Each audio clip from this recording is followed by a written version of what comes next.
At the end of the day, you just do maximize the opportunities in your grasp. I'm required to know almost everything. If I'm going to invest in Safaricom, I must research and know so much about Safaricom more than the employees. I mentioned it last time, this world belongs to doers.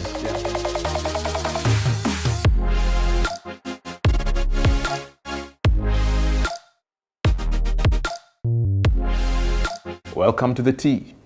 Your biggest disadvantage set you up for your best advantage.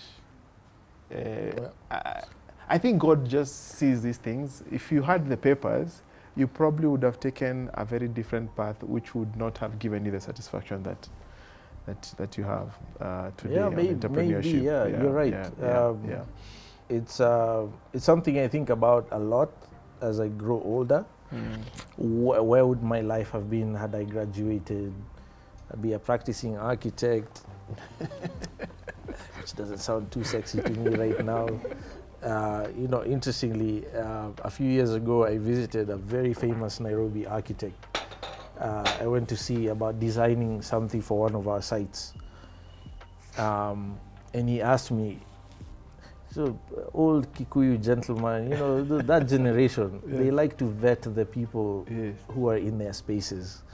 He wants to know who you are, who is your father, where are you from, do you deserve to be here, that sort of thing. And so he asked me, so what do you do? I told him, Zaga Prot. I'm a land developer.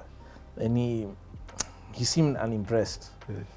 And then he asked me what I wanted. I explained to him what I wanted.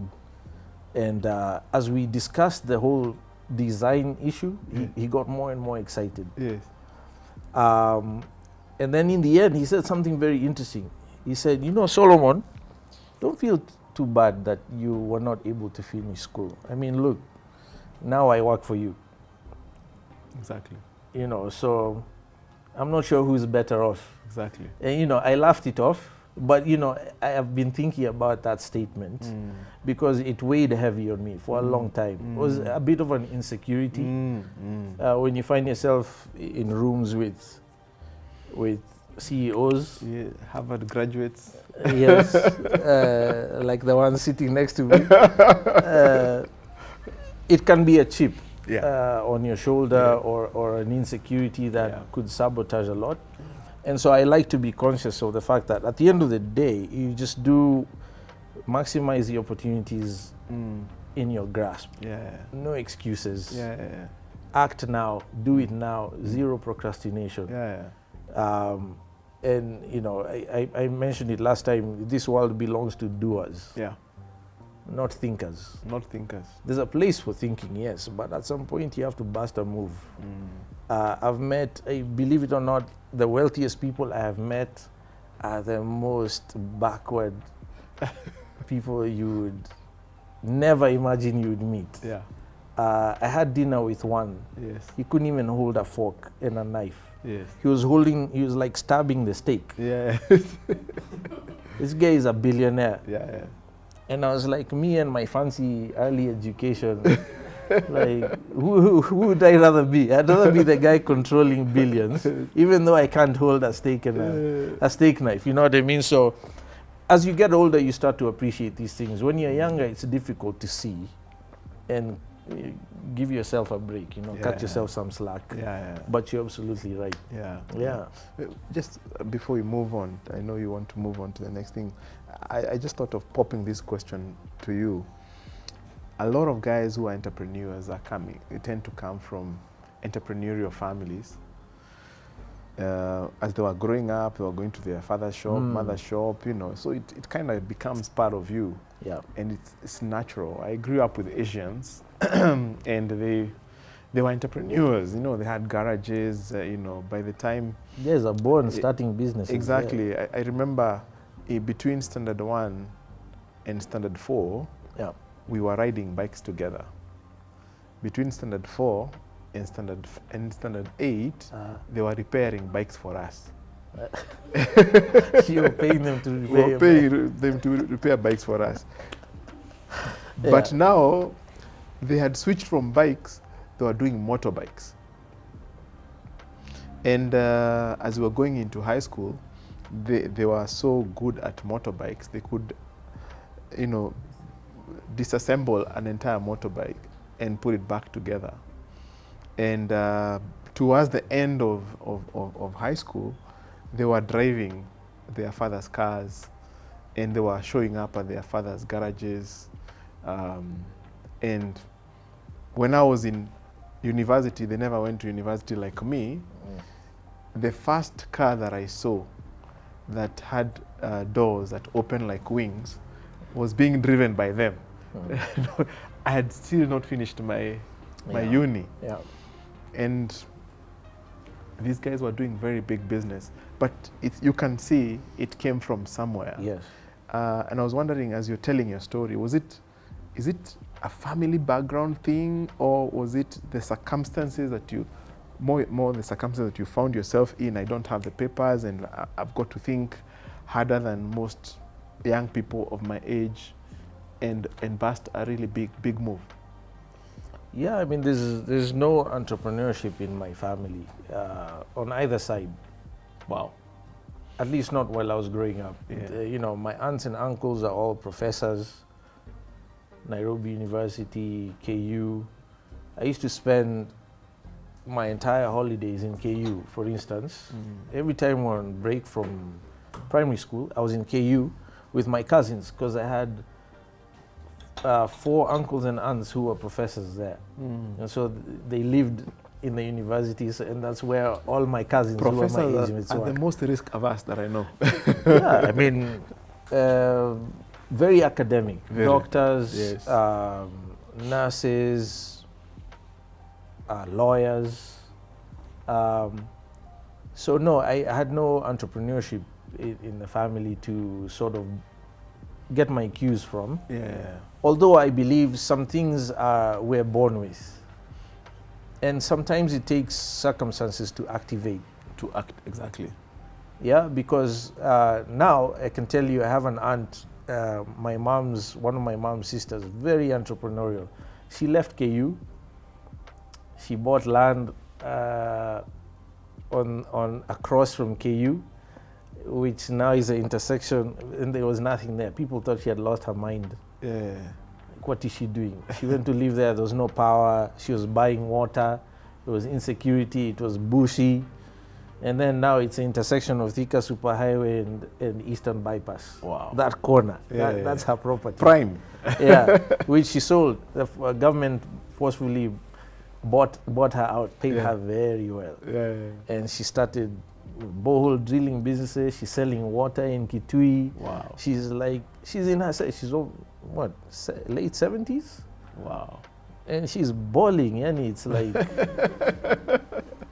and we're like, where did that come from? Yes. My mom now, she's in Webuye with my dad. She just got licensed by the government authorities to produce her own insecticide, which she invented in the kitchen. It's all organic. She uses foods that you and I can eat, no poisonous chemicals, and it's super effective. She's been selling it to women in church. Even we buy it from her sometimes, and now she's getting ready to start packaging. My mom is 77? Wow. 75? Where did that come from? So I find that even though it wasn't there as a child, there seem to be traits that circumstances tend to brought out. And that was certainly the case for me. When I was selling perfumes, my only motivation was Mom and Dad told me I'm crazy, so I want to buy the ticket by myself. I'm going to go and see my girlfriend. I go see my Chile. No one can tell me nothing. Love can make you overcome anything, right? Yes.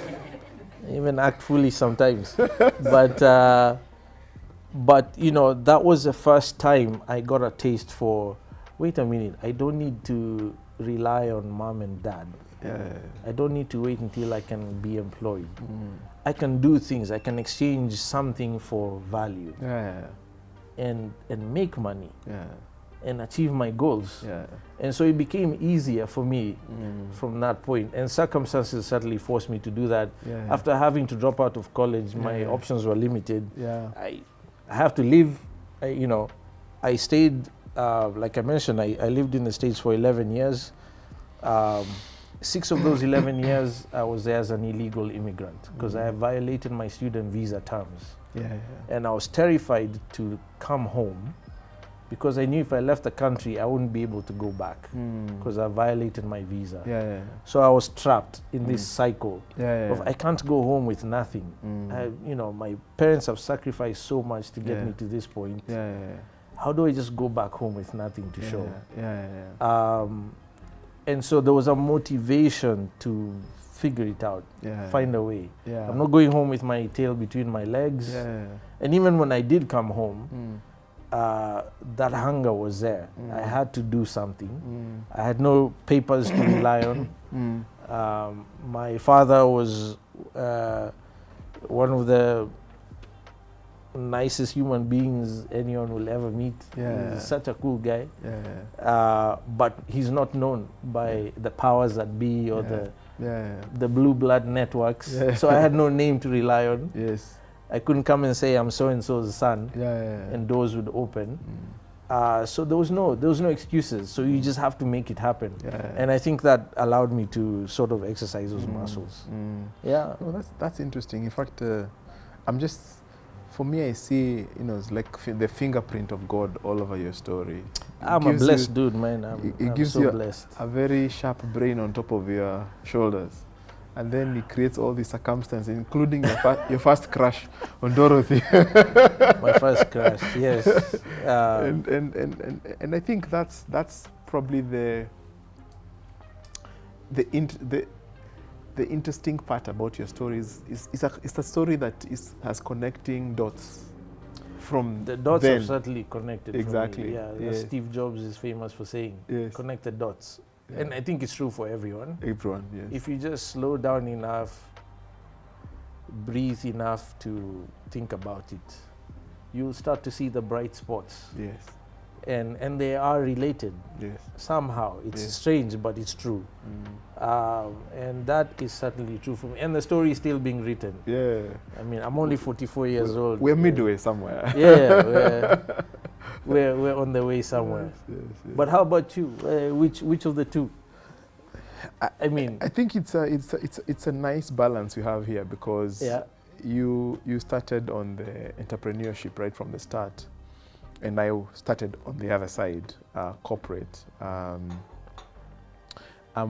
one of those guys who knew, given the circumstances at home, going to university was a must, and graduating was a must for me to make it. I had seen so many of my other relatives who did not make it that far, and therefore the opportunities were very, very limited. And given that you don't have a good name to rely on that can open doors for you, then you've got to make the name yourself. So I was very conscious that everything depended on what I did to open doors for myself. So I went to uni, Nairobi University, did accounting, also got to know about investment. It was very, very new then.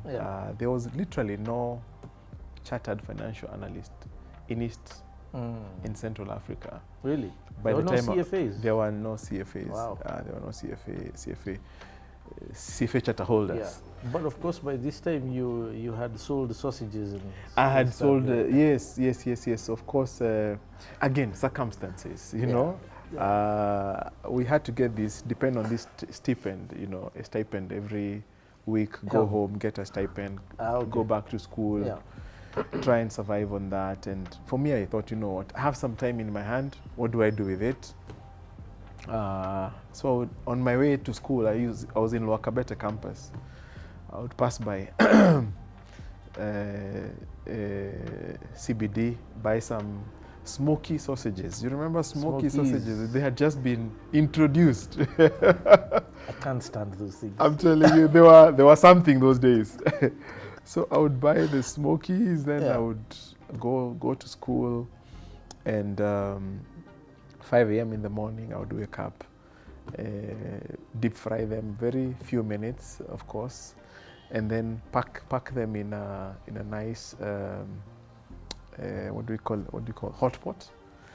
Take them to the tuck shop, deliver them there. Then I continue. I go back to my room. I study. Go to class. And like you, 5 o'clock was a good time for me. As I was coming from class, I passed by the tuck shops. I can see clearly my sausages were missing.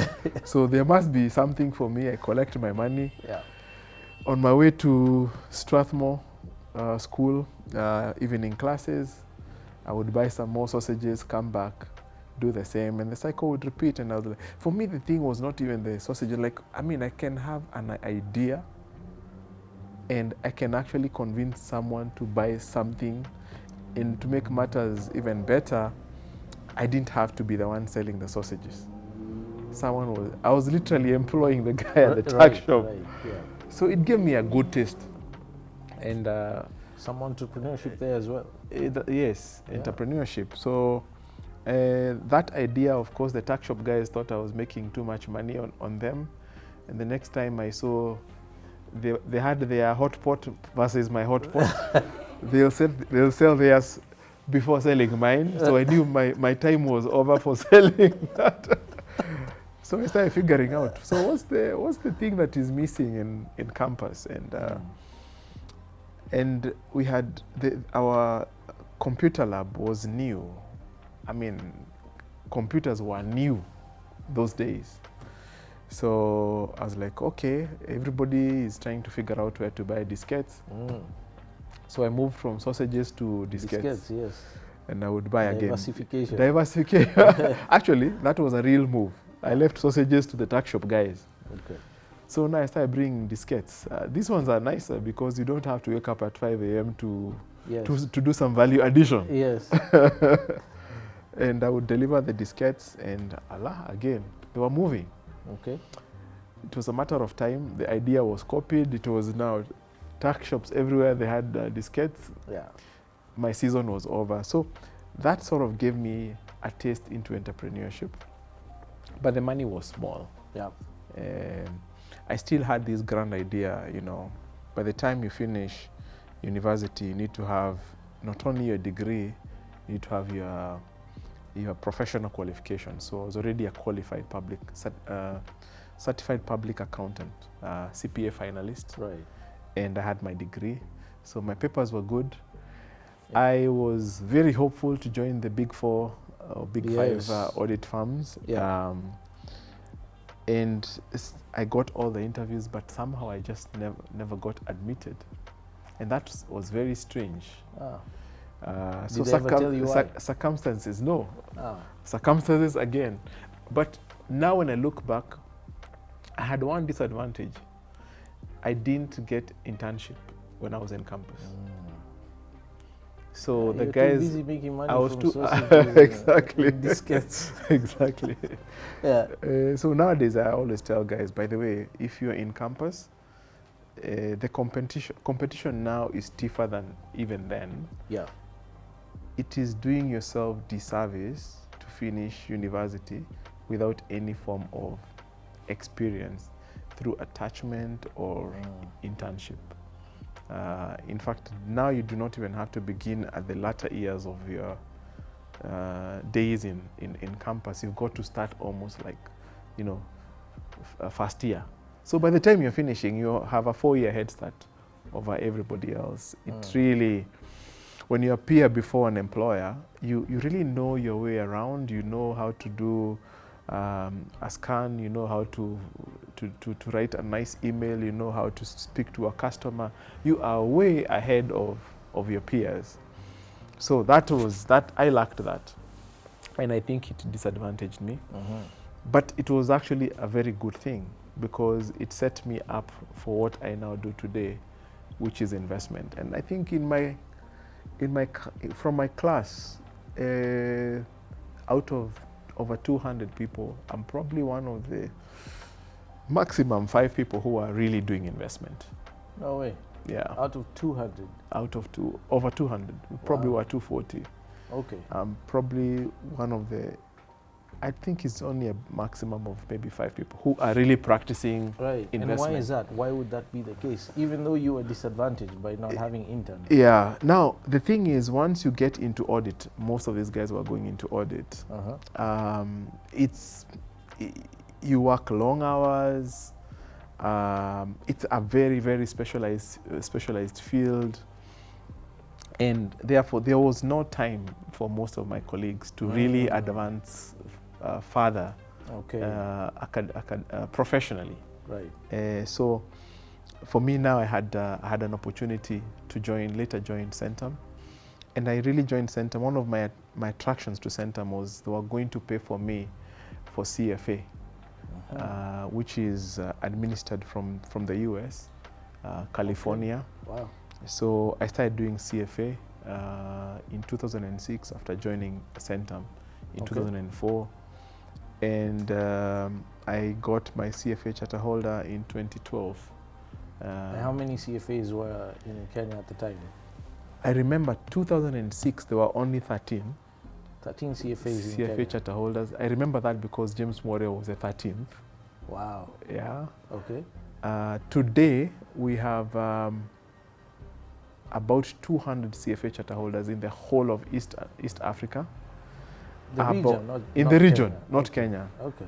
130 from Kenya. Wow. And I think about 60 from Uganda, and the rest Tanzania and Rwanda. Interesting. So we only have very, very few charter holders. Okay. I think globally we probably are around 400,000 thereabout charter holders globally. Okay. So it's a it's a very specialized. It's a very small, and that's something that also is good for me to say here. When you're thinking about your career, you've got to think about demand and supply factors. If you go into a field where there is oversupply, then your price will come down. If you go into a field where there is limited supply, there is a lot of scarcity, then you'll be in high demand, and you'll command good premiums. So that's one of the things I tell young people. Yeah.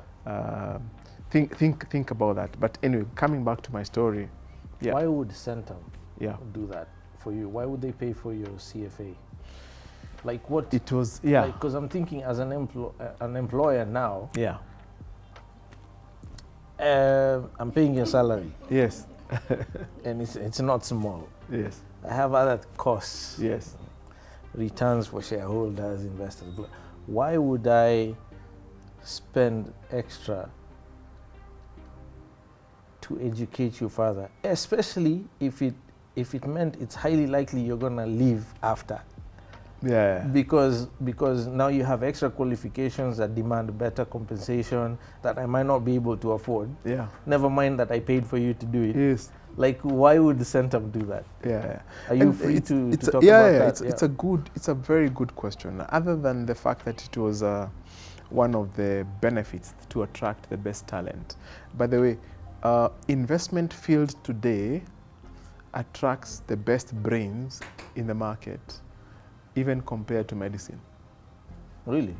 Absolutely, yes. Because? Because to be a very good investment professional, you really need a good brain on your shoulders, and it's you're constantly learning. It's a business for curious people. I'm required to know almost everything. If I'm going to invest in Safaricom, I must research and know so much about Safaricom, more than the employees, in the industry, more than the employees of Safaricom, because I understand everything. Everything, yeah. So when I sit down with the Safaricom CEO, we can speak. I can deliver insights to him that might be important for his growth story. I remember having a face-to-face conversation several times with Dr. James Mwangi about Equity Bank, and I was giving him my insights on the banking industry, And he was very happy to know those insights. And at the end of that, he asked me, we shake hands, a gentleman's handshake. And he promised me that by a certain year, his Equity Bank's profits would match Safaricom. And that came to pass at some point. Of course, Safaricom got into banking somehow, indirectly. Yeah. But the thing is, being an investment professional requires you to know a company like the way a doctor would know human body, and that means I'm supposed to be well versed in energy if I am talking about investing in energy. Any space you invest in, anything I'm investing, have to have that body of knowledge. That body of knowledge. Yeah. Now, that means to make money as an investment firm, your biggest driver of value is not the assets that you have, it is the people that you have. So out of 100 shillings of revenues that you make in an investment firm, probably 60% would go to just dealing with people, because they are your competitive edge.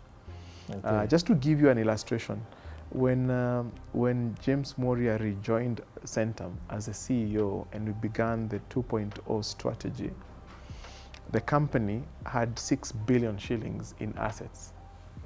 I remember that, yeah. After being in existence for 40 years. And in that strategy, looking at the opportunities that we saw, we made a bold decision that our strategy was going to deliver the company to be a 30 billion company 5 years from that date. So 5 times. 5 times. Assets under management. Assets under management. In 1/8 of the time. From 1st of April 2009 to 31st of March 2014. On the 5th anniversary, we were at 29 billion. Without the shareholders injecting any extra equity. Equity. Yeah. Now, from 6 to 29, there was a value addition of how much? 23 billion shillings. Only. Only. So, and during that period, do you remember there was a time the bonuses of Centum employees were quite a public thing, especially public spectacle. Especially there was one year where the bonus was 1 billion shilling. I remember that. And what, 2018, 2017, somewhere there. Yes. And it was a decision that had to be made at the board. And I remember, I think the guy who really rubber stamped the decision was Chris Kirubi. Okay. And he said, we gave this management team a performance contract. And we said, once they make us 15%, every extra shilling after 15%, the company keeps 75%, and they go with 25%. Right. So that 25% was now 1 billion shilling, and they said, now we've got to meet our end of the bargain, because they have delivered their end. Right. And the decision was made. And I remember he was interviewed later, and he was asked, why would Centum pay that kind of bonus? And he said that he likes to work with rich people. Because that's a very Chris Kirubi answer. He would prefer to work with rich people rather than poor, because rich people have a particular mindset. Yes. And what that did for us, and now this is where my story changes from a typical corporate employee to an entrepreneur who is working in the corporate. Right. So the dots started to connect. Exactly. Yeah.